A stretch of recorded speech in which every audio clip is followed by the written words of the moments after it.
might have noticed when I unboxed the iPad Pro, there was no Apple Pencil or no keyboard case. That is because for the Apple Pencil, it has yet to arrive. I was too impatient, so I figured out why not let's just drop the iPad Pro review first. As for the keyboard folio case, it's just too expensive, that's why I didn't pick it up. First off, let's talk about the design of the brand new iPad Pro.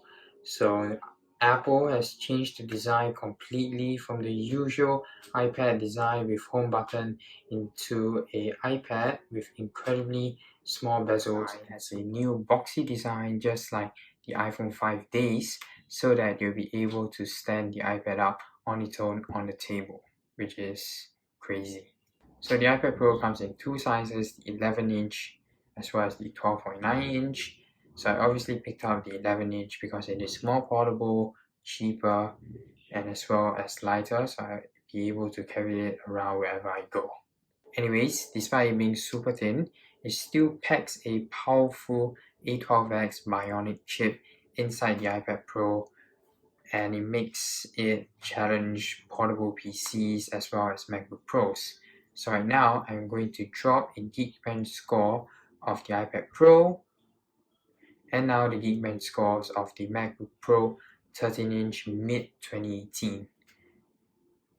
So just look at the difference, it is absolutely insane of how powerful this iPad is. So I'm actually going to link a video in the description to Jonathan Morrison's video. So he's an incredible YouTuber where he actually edits an entire video on the iPad Pro itself using LumaFusion. So a fun fact, I actually edited this entire video on an iPad Pro as well. So if you want to see a video of me editing this exact video on the iPad Pro, leave a comment down below. The iPad Pro has genuinely replaced my laptop for emails, Word documents, and even editing videos. The iPad Pro is extremely smooth as well. So Fortnite now supports 60 frames per second on the iPad Pro. So this is a video of me playing Fortnite on the iPad Pro, so extremely smooth with zero lag at all. So like I mentioned just now, editing videos on the iPad Pro is extremely awesome. Who would have thought editing videos could be so great and editing videos could be done on an iPad Pro? So when Apple added the USB-C on the iPad Pro, I was super happy because right now I'll be able to use my USB-C hub on the iPad Pro to connect to an external display so that I can edit videos on a larger screen as well as watch videos on my iPad Pro with a larger screen. So many YouTubers have said that the iPad Pro is unable to replace a traditional laptop.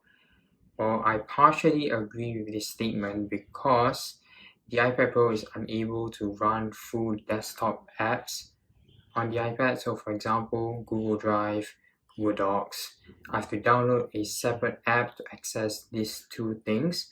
However, with my MacBook Pro, it's just the website. It's super easy to use and I do not need to download a separate app for Google Docs as well as Google Drive. As for YouTube as well, the YouTube Creator Studio on the desktop version is just that much better because it has much more features. However, on the iOS version of YouTube Creator Studios, it does not have as much features as the desktop version. Other than that, the iPad Pro is just great at everything else. So like I mentioned before, watching videos, editing videos, emails, writing documents, everything is just great. And once I get my Apple Pencil, it will spark an interest in me in drawing. Maybe I can download Procreate and do some drawing, which is something that I want to do. However, I just don't have the talent to do it. So also with the iPad Pro being that much lighter and more portable, I am more inclined to use it other than my MacBook Pro because my MacBook Pro is just much heavier and I can't bother to bring it around wherever I go. However, with the new iPad Pro being it much lighter, I'll be able to bring it wherever I am, watching videos, playing games, editing video, everything I can do on the iPad Pro. So it has become irreplaceable. Talking about watching videos, watching YouTube videos on the iPad Pro is great because it has 4 speakers around the iPad Pro, which makes watching videos on the iPad Pro just incredible because of the incredible bass and incredible sound on the iPad Pro. So talking about the display, the iPad Pro actually has a 120Hz display, so swiping through the UI is extremely smooth. So I can't show it in video personally, but you can go down to a local Apple store and try it yourself and you'll see what I mean. So the 11-inch display is plenty bright, beautiful colors, so watching videos on it is great.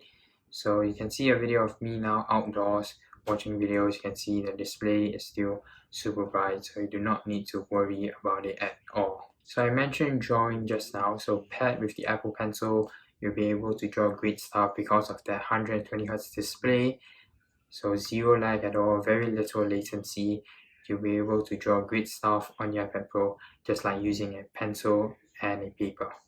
So next up will be Face ID, the technology that Apple put in place first on the iPhone X, now brought to the brand new iPad Pro 2018.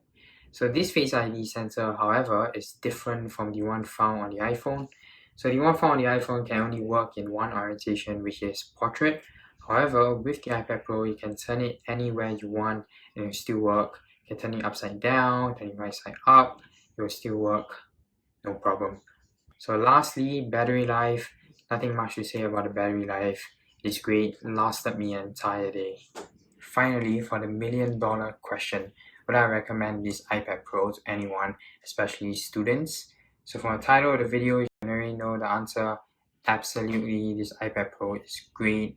It can do whatever I tried it. So at first, I was a bit skeptical of whether this iPad Pro will be powerful enough to edit videos and do everything I wanted to do.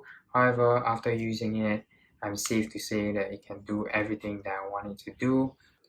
As for the accessories, would I recommend you buying the Apple Pencil or the Keyboard Folio case?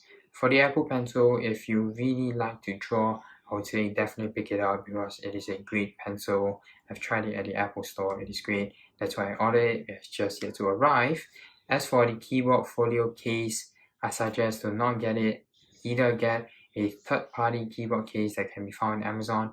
I'll leave a few down in the description. Or just get a cheap Bluetooth keyboard, pair it with your iPad, and it will work absolutely great.